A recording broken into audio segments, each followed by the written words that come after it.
ใจแล้วก็อ่ารู้สึกฮู้บุญคุณเนาะที่พี่น้องได้อ่า ได้เข้ามาเบิ่งคลิปของบ่าววงหั่นแหละมาเบิ่งโฆษณาให้บ่าววงมีได้ครับก็ประมาณ4เดือนปลายพี่น้องสะสมมาก็สิตกอยู่ประมาณเดือนหนึงถึงอยู่8-9แสนนี่แหละเนาะที่แรกครับสะสมมาบ่าวเองก็อยู่เทิงนี่เนาะรายละเอียดบ่าวเองก็สิให้พี่ให้น้องได้เบิ่งมันก็สิตกอยู่ประมาณ3ด่านปลายเนาะ3ด่าน6แสนปลายนี่แหละพี่น้องเอ้ยเงิน YouTube นับตั้งแต่บ่าวเก็บก็ดีใจเนาะที่ได้ไปร่วมงานแล้วก็ได้เป็นสะพานบุญเงินที่พ่อแม่พี่น้อง FC ที่ว่าเป็นผู้ใหญ่ใจบุญเนาะให้กับฝากมาผ่านเบาตูนเบาเองก็อนุโมทนาเนาะสาธุเด้อให้ได้บุญได้คุณได้หลายพี่น้องเอ้ยผู้ที่เพิ่น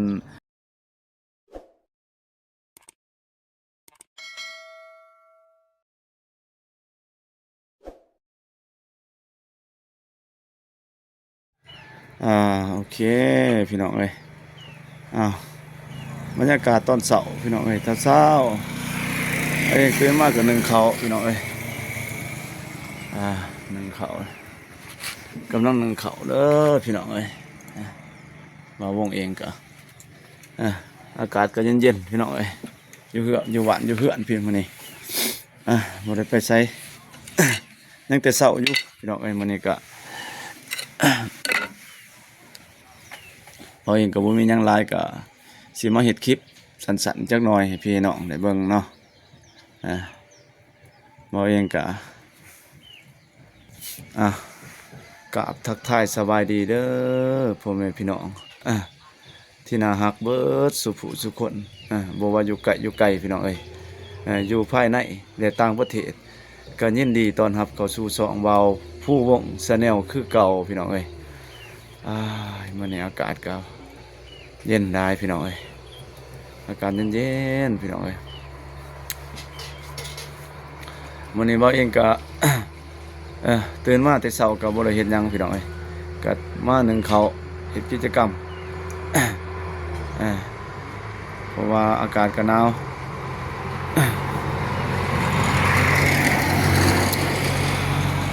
มื้อนี้ก็สิมา เฮ็ดคลิปสั้นจักหน่อยบ่มีสาระอิหยังลงหลายหรอกพี่น้องเอ้ยก็สิมาเฮ็ดคลิปให้พี่ให้น้องได้ติดตามชีวิตของบ่าวผู้วงชาแนลเนาะหลังจากที่ได้เฮ็ดคลิปเป็นเวลาล้นเติมเนาะพี่น้องเนาะ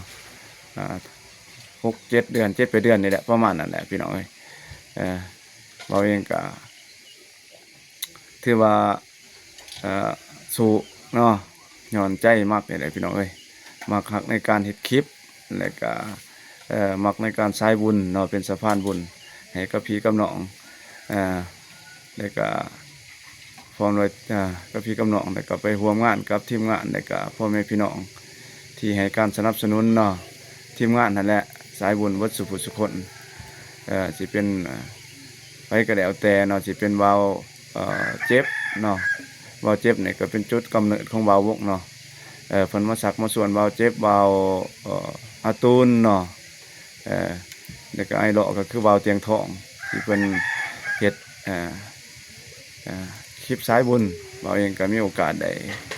ร่วมงานก็เพิ่นก็2-3 ครั้งนี่แหละประมาณนั้นพี่น้องเอ้ยก็รู้สึกยินดีและก็เป็นเกียรติและก็ที่ขาดบ่ไหลก็คือ FC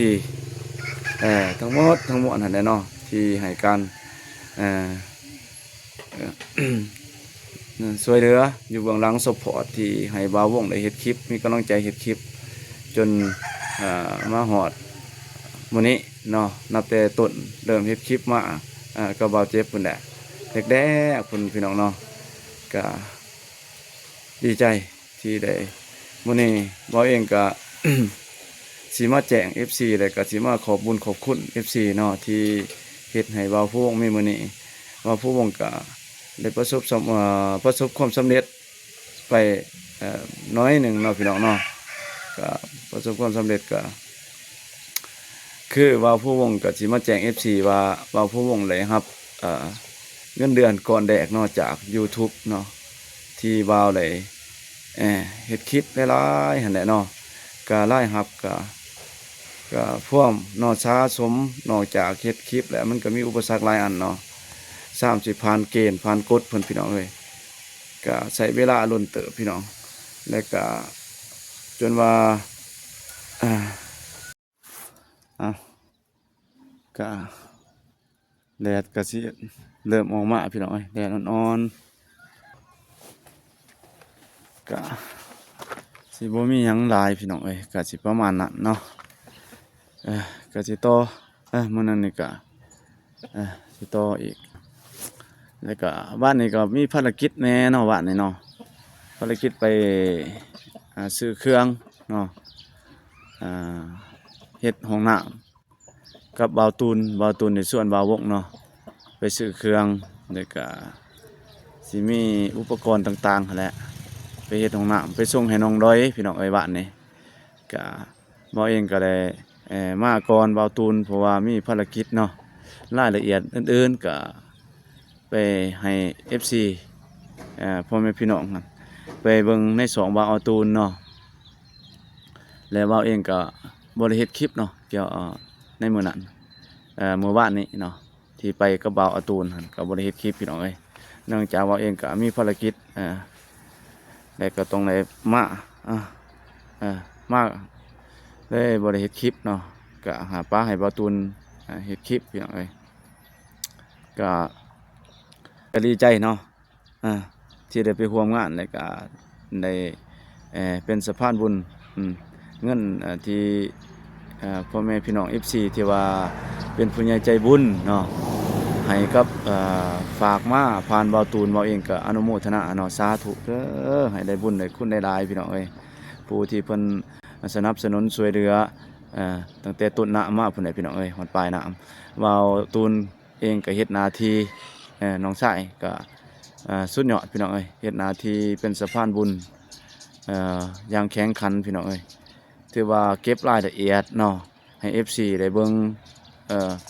เรื่องงบประมาณต่างๆหั่นแหละว่าใส่จ่ายไปเท่าใดเพิ่นก็สรุปเนาะว่านี่เนาะว่าเองก็ได้ไปนั่งฟังแล้วก็เป็นมือกลองให้เพิ่นเนาะว่านี่เนาะให้กับบ่าวตูนก็ยินดีที่ได้เป็นสะพานบุญหั่นแหละได้ร่วมบุญนับว่าซั่นซะก็หลักๆก็แม่นบ่าวตูนเนาะแล้วก็ผู้ใหญ่ใจบุญที่เพิ่นมีเจตนาอยากเฮ็ดบุญเนาะเฮ็ดคุณงามความดีอยากเสียสละแบ่งปันให้กับน้องร้อยหันเนาะก็ขอให้เพิ่นมีความเจริญและก็มีสุขภาพเข้มแข็งแข็งแรงเดินทางไปไสก็ขอให้แคล้วคลาดปลอดภัยเนาะม่านผู้มีบาปก็บ่สามารถทำอันตรายพ่อแม่พี่น้องผู้ใหญ่ใจบุญหั่นได้เนาะก็ให้เพิ่นเฮงๆดำๆรวยๆเนาะบ่เจ็บบ่จนหั่นแหละมีความเจริญเมื่อหน้าว่าซั่นซะ เราเองก็สิมาเว้าเรื่องมื้อนี้ก็เราเองก็สิมาเว้าเรื่อง แกง FC ของบ่าววกเนาะแล้วก็พ่อแม่พี่น้องผู้ใหญ่ใจบุญนั่นแหละเบิดสุขสุขคนนั่นเนาะที่เพิ่น ให้การสนับสนุนแล้วก็เข้ามาเบิ่งคลิปของบ่าวผู้วกเข้ามากดไลค์กดติดตามมาแสดงความคิดเห็นเนาะในพื้นที่ชุมชนโซเชียลของบ่าวผู้วกหันเนาะบ่าวเองก็ขอบคุณเด้อ FC เบิดสุขสุขคนที่เขามาเบิ่งมาชมในการพักรันเฮ็ดให้บ่าวผู้วงผ่านกฎเนาะการสร้างรายได้จาก YouTube หันเนาะก็สิมีก็ผ่านกฎเลยก็ใช้เวลาล้นเติบพี่น้องเอ้ยที่บ่าวเองก็เลยก็หลายๆคนนั่นแหละเนาะสิเป็นบ่าวตูนเองก็ใช้เวลาล้นเติบเนาะบ่าวนุ่งเองก็ล้นเติบบ่าววงก็ใช้เวลานับตั้งแต่กดผ่านก็4 เดือน5 เดือนพี่น้องเอ้ยก็รายรับก่อนสิสะสมเหรียญเก็บเหรียญแล้วก็ได้รายรับบ่าวเองก็สิมาแจ้ง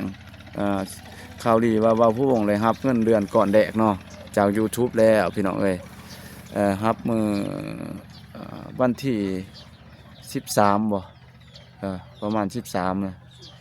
ก็12 13นี่แหละบ่าวเองก็บ่ทันได้อัดคลิปขอบใจพ่อแม่พี่น้องก็สิมี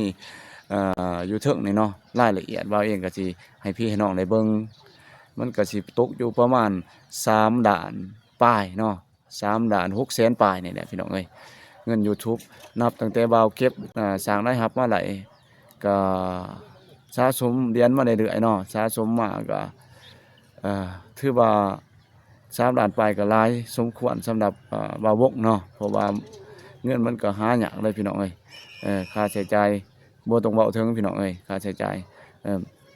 เพราะว่ามันก็ ก่อนสิได้เงินก็บ่ง่ายพี่น้องเอ้ยก็ดีใจเนาะบ่าวเองก็บ่มีหยังมีแต่ดีใจแล้วก็ประทับใจแล้วก็เอ่อรู้สึกฮู้บุญคุณเนาะที่พี่น้องได้เอ่อ ได้เข้ามาเบิ่งคลิปของบ่าววงหั่นแหละมาเบิ่งโฆษณาให้บ่าววงมีได้ครับก็ประมาณ4เดือนปลายพี่น้องเอ้ยสะสมมาก็สิตกอยู่ประมาณเดือนหนึงถืออยู่8-9 แสนนี่แหละเนาะที่ได้ครับสะสมมาบ่าวเองก็ได้ครับเงินจำนวนนั้นแล้วพี่น้องเอ้ยก็สิขึ้นให้เบิ่งรายละเอียดอยู่นี้เนาะพี่น้องเนาะขึ้นให้เบิ่งแล้วก็นอกจากนั้นแล้วก็บ่าวเองก็เลยไล่แท้ๆก็3,620,000กว่าพันนี่แหละประมาณนั้นแล้วก็ถึงให้บัดนี้บ่าวเองก็เลยให้เลยแบ่งจ่ายค่าอิหยังเพิ่นเอิ้นค่าที่ว่าเพิ่นประกอบนะประกอบข้อมูลให้เฮ็ดAdSense ให้บ่าวผู้วงเพราะว่าบ่าวบ่เป็นเนาะก็ต้องได้จ้างมืออาชีพเพิ่นคือตัวนี้เนาะอ้ายสีหอมเนาะอ้ายสีหอมเพิ่นเฮ็ด YouTube ทั้งแข้งสวรรณเขตพุ่นแหละเพิ่นประกอบ AdSense ให้แล้วก็เฮ็ดให้บ่าวได้รับเงินเนาะยืนยันตัวตนอีหยังแหละมันมีขั้นตอนบ่าวเองก็บ่ฮู้รายละเอียดเนาะบ่เก่งร้านนี้ว่าซั่นซะก็เลยได้จ้างมืออาชีพเพิ่นมาเฮ็ดให้นี่ก็สิขึ้นรายละเอียดของไอ้สิหอมก็เพิ่นก็บ่ได้เรียกร้องหยังหลายหรอกพี่น้องเอ้ยเพิ่นก็แล้วแต่ว่าเนาะบ่าวผู้วงนี่เนาะสิให้เพิ่นได้ปานใดก็แล้วแต่น้ำใจว่าซั่นซะเพิ่นก็ช่วยเหลือเฮาก็แจ้งเจตนาของเฮาแล้วก็ขอความช่วยเหลือนำเพิ่นนั่นแหละเพิ่นก็ว่าเดี๋ยวอ้ายสิเบิ่งให้สิช่วยเหลือให้ก็ส่ง3 ครั้ง 4 ครั้งเนาะ3 ครั้งส่งไปขอAdSenseก็บ่เห็นแล้วก็ขออีกเนาะเดือนละเทื่อ3เดือนก็3เทื่อเดือนที่4ก็จังได๋เนาะจังได๋แล้วก็ก็หลังจากไล่แล้วก็ได้แจ้งอ้ายเพิ่นเนาะว่าเฮาไล่ได้เด้อแล้วก็ให้เพิ่นส่งQR code มาแล้วก็โอนเงินค่าเพิ่นเฮ็ดให้หันนะเนาะก็1 ล้านกีบพี่น้องเอ้ยก็ขอบุญขอบคุณขอมุกขอบใจที่อ้ายเพิ่นได้เฮ็ดเนาะได้ช่วยเหลือน้องแล้วก็ได้ให้น้องมี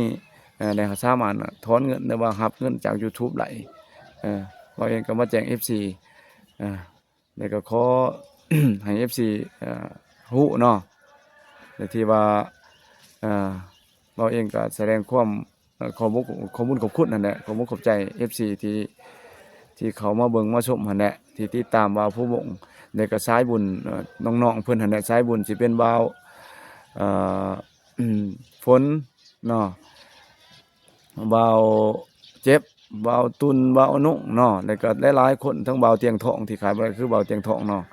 เพิ่นก็เป็นแรงบันดาลใจให้กับบ่าวได้มาเฮ็ดคลิปหั่นก็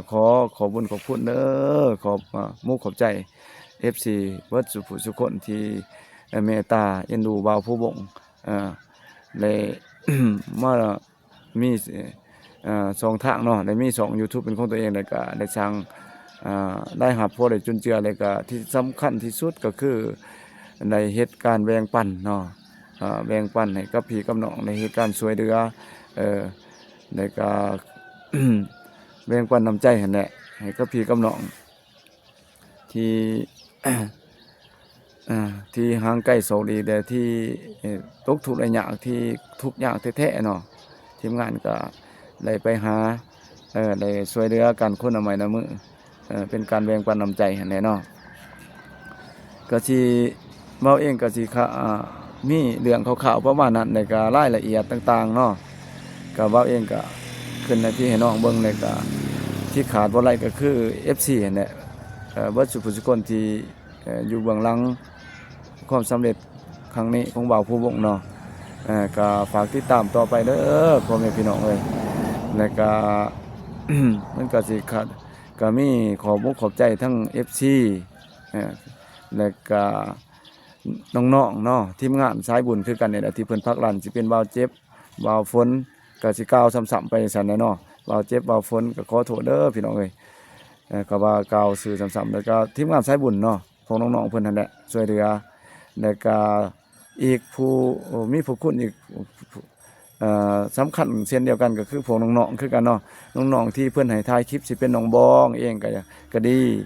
น้องก็เลยน้องอำพรเนาะน้องเดิมน้องซาดีน้องฮานแล้วก็น้องน้ำฝนน้องแต๊ดอหยังต่างๆเนาะสุผู้สุคนนั่นแหละเนาะที่เบาบ่ได้กล่าวชื่อมาหั่นก็ขอบุญขอบคุณขอมุขขอบใจน้องเพิ่นที่ให้โอกาสว่าวงเขาไปถ่ายคลิปคลิปเนาะถ่ายทำแล้วก็ให้ FC ได้เบิ่ง FC เพิ่นมักเพิ่นฮักแล้วก็เพิ่นก็ติดก็ตามก็ให้การช่วยเหลือบ่าววงแล้วก็เบิ่งคลิปบ่าววงจนได้ผ่านกฎได้สร้างรายได้ได้จนฮอดปัจจุบันนี้เนาะก็ขอให้ทุกคนเฮงๆลำๆด้วยปีใหม่เดือนใหม่ก็ขอให้ทุกคนมีสุขภาพเข้มแข็งแข็งแรงแล้วก็ประสบผลสำเร็จเนาะทุกอันทุกประการแล้วก็ ขอให้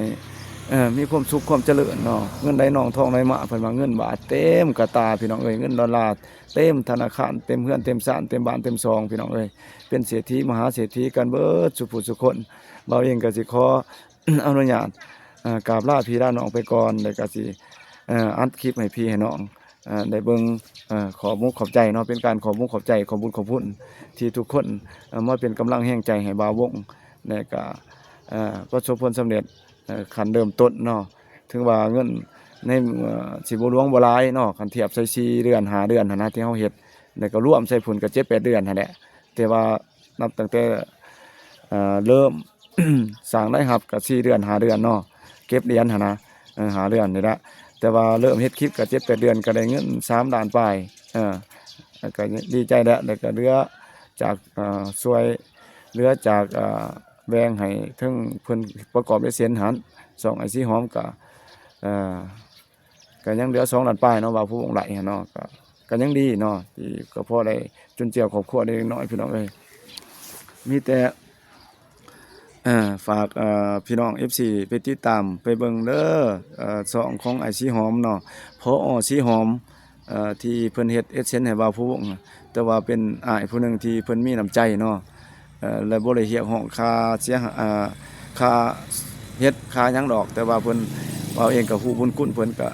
ให้เพิ่นเนาะแล้วก็ด้วยความเต็มใจหั่นแหละอ้ายเพิ่นก็เป็นผู้หนึงที่เฮาก็เคารพนับถือเพิ่นหั่นแหละก็ฝากพี่ฝากน้องไปว่าติดตามช่องอันสิหอมเนาะบ่าวเองก็สิขึ้นช่องของเพิ่นอยู่ หน้าช่องหน้าคลิปบ่าวผู้วงเนาะนี่แหละให้พี่ให้น้องเขาไปติดตามไปชมไปเบิ่งเราเองก็สิบ่มีหยังหลายเนาะแต่เช้าๆนี่ก็ลุกมาก็ตื่นมาก็นึ่งข้าวเป่าไฟพี่น้องเอ้ยเฮ็ดกินเฮ็ดอยู่หั่นแหละตามภาษาชนบทนั่นแหละก็ภาพบรรยากาศนี่ตื่นมาก็บรรยากาศงามเลยพี่น้องเอ้ยนี่ภูผาป่าใหม่นี่แหละตามลาวไต่เนี่ยสไตล์ของลาวไต่ตะเว้นกำลังโผล่ขึ้นฟ้าเพิ่นพี่น้องเอ้ยว้าก็สินี่ตะเว้นก็ขึ้น น้ำมอก็ลงพี่น้องเอ้ยสะดวกอากาศก็เย็นๆพ่อแม่พี่น้องก็ใครมีกิจกรรมออกหัวออกสวนกับเริ่มแล้วกินข้าวกินน้ำทยอยกันเนาะว่าเองก็สิ มีภารกิจอยู่บ้านนี่แหละมีเวียกแน่วันนี้ก็สิลาพี่ลาน้องเนาะแล้วก็ขอพี่ขอน้องสิบ่ได้ไปอัดคลิปให้พี่ให้น้องได้เบิ่งแล้วก็ไปสิแม่นสิมีแต่ทั้งผู้แนะทีมงานได้ฝากให้ที่พ่อแม่พี่น้องเนาะไปเบิ่งไปติดตามทั้งผู้แนะบ่าวเจ็บเนาะแล้วก็บ่าวฝนบ่าวอาตูนผู้แนะบ่าวนุ่งในคนอื่นๆแหละหมดทุกคนในทีมงานสายบุญเอาไต่ให้เป็นกำลังใจให้กันพี่น้องเอ้ยเราเองก็เฉพาะมื้อนี้มื้ออื่นก็ยังมีเวียกอยู่พี่น้องเอ้ยพุ่นแหละสิมีคลิปก็ได้ลงกับไปร่วมงานกับทีมงานนี่ก็วางกับพุ่นแหละช่วงวันอาทิตย์วันอาทิตย์พุ่นก็จังสิได้ไปร่วมกันกับทีมงานอีกเทื่อนึง เอาว่าเองก็สิขอกราบลาพี่ลาน้องไปก่อนโอกาสหน้าพอกันใหม่เอาบ๊ายบายพี่น้องเอ้ย